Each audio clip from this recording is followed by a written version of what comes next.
Coach, I just need to find out something from you. One thing that you've mastered as Kaiser Chiefs, which is what your weapon right now, is speed going forward. Most of the teams cannot cope with the speed when you're in attack. But on the defensive midfield, there's a young Aurthur Zwane there. You took a risk and you played that young man there. And so far, he's been on point. What do you think makes Samgelo to be where he is now, and how far is he from being, say, a Nengomasha, a Yeye of the past, even a Katsande, without kicking anyone, but just being a Katsande of the midfield of Kaiser Chiefs? Thanks for the question, Prati. I think when I look at Samgelo is something else for me. Not because of we have developed him, as a club, but he's got a rare quality in him. His technical ability and execution is second to none, and that will always make him a special player, because we are lacking such players in South Africa that can be able to pinpoint and 40 meter pass, and also be still creative and be able to take risk at the back to unlock their oppositions. Most of the defensive midfielders, they keep it simple. Obviously, they don't want to lose the ball in critical areas of the field where they can end up being punished. And you will recall we ended up deploying one of our former players, Njabulo Blomo, gave us stability and fighting in the middle, just to protect the back four or the central area, on the field, just to make life difficult for the opposition to penetrate us through the middle. And he did very well, Njabulo, unfortunately. Njabulo had to go for greener pastures, and we had to look at a model, soccer player that can make us tick, that can also help the defense. And when it comes to that, he's still lacking in that aspect, because that's not him. But whenever he has the ball, the more we want the ball, that means we'll defend less. He used the ball very, very wisely. He knows when to pass the ball, in which areas to pass the ball, in order for us to hit the oppositions. And you also have someone like Cole. Unfortunately, Cole has been injured. He's only now that has started training. We had Nange as well, who's been injury prone, and also having challenges with his own personal life, in terms of losing a close family member. So all those things, those are key players. I'm talking about senior players that we needed them. Unfortunately, they were not available because of unforeseen circumstances. And when I said this has been the most difficult season, that's what I meant. That we couldn't keep the consistent starting lineup because of that. Mostly our senior players were not available because of injuries, and whenever you thought they were ready, to come in and add value, then one or two, will be out for another 2 or 3 months, and from maybe practice matches, and we couldn't control that, unfortunately, and that was the unfortunate part. And then it gave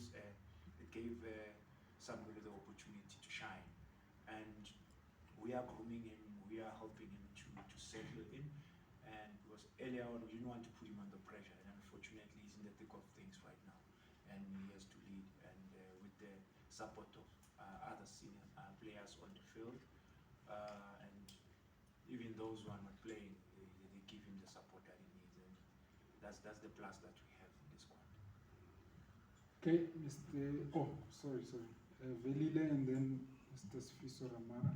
Okay, yeah, thank you. Coach, I just wanted to talk about your goalkeeping department. I was listening recently to a commentator who was talking about how Chiefs has faced fewer number of attacks, but from that resulted fewer number of attacks. The ratio of the goals that have been scored are too much. And Chiefs is a team in the past that has had a very strong goalkeeping department, especially in the goalkeeping quotient, and I look at some of the mistakes that have been made by the goalkeepers, all the goalkeepers that have been playing, some elementary mistakes, some things that you would expect that they'll be improved from a coaching perspective on the goalkeeping side. Is this a concern to you? I listened to you last week when you talk about these elementary mistakes, but these would include the defenders, but specifically with goalkeeping. What can you say about the goalkeeping department this season? Thanks, brother, for the question. I think that's one department that has always been strong, in the team. Unfortunately, this season we find ourselves in a situation where we conceding cheap goals. But it's not only goalkeepers, our defense as well. And I'm glad that you also mentioned sort of stats. We are one team that is always on the forefront, and our keepers they don't usually hectic, busy at the back there because of we don't allow teams to penetrate us easily. But unfortunately, whenever we make a mistake, we get punished, and we make costly mistakes. If I'm not mistaken, and maybe some of us, here in this room will attest to that. 80%, if not 90% of the goals that we considered this season, we scored for the oppositions. We gave them the manna from heaven. They did not work hard, and whenever we apply ourselves correctly, we make life difficult. And that is why even our goalkeepers at some point, they become too relaxed because the oppositions are not, challenging them that much. But unfortunately, whenever we make a mistake, then we get punished. And I can name teams where we gave points away, where we scored for them from deflection. The ball will fall on their path, then they will score. Not that the defense was disorganized, we organized, but on the day you are just unfortunate, then you concede. Then before maybe that happened, you look at the game as well, how many chances you must have missed. I'm talking about games that sometimes you need luck, and people don't understand when I say luck. I've seen teams that the keeper saved, them where they should have lost maybe 2-1. They score one, then they win 1-0. But when you look at the oppositions, the chances that they created, clear-cut chances, unfortunately on the day for the oppositions, but for the team that wins the game on the day, the keeper kept them in the game, and it comes with luck as well. It comes with luck. You need that. You work hard. Obviously, when you work hard, you create your own luck. So on our side, we've been unfortunate when it comes to that. We look at the goal we conceded from awkward angle. I was actually shocked when I saw the ball, in the net. I thought the ball was maybe it hit the side net, or, So, but those are things that are happening in the game, and it's the reality. It's a fact, and it poses a challenge to us. And as I said, we can't only blame the defenders or blame the goalkeepers.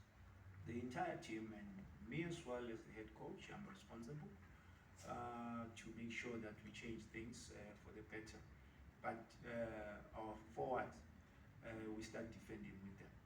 They have to make sure that when we lose the ball, we regroup or we counter press. We don't allow the opposition to penetrate us, through the middle. But when you look at the previous game that we played, or many other teams that we played recently, you don't want to build up. They just move the ball, between the keeper and then the center back. Then they launch it forward. They play from the second balls, because they know they are forced now to play. If they try to play, they're gonna have to move with the ball, and they also create space for us to punish them. So they try and make sure that they have bodies that can cover that space.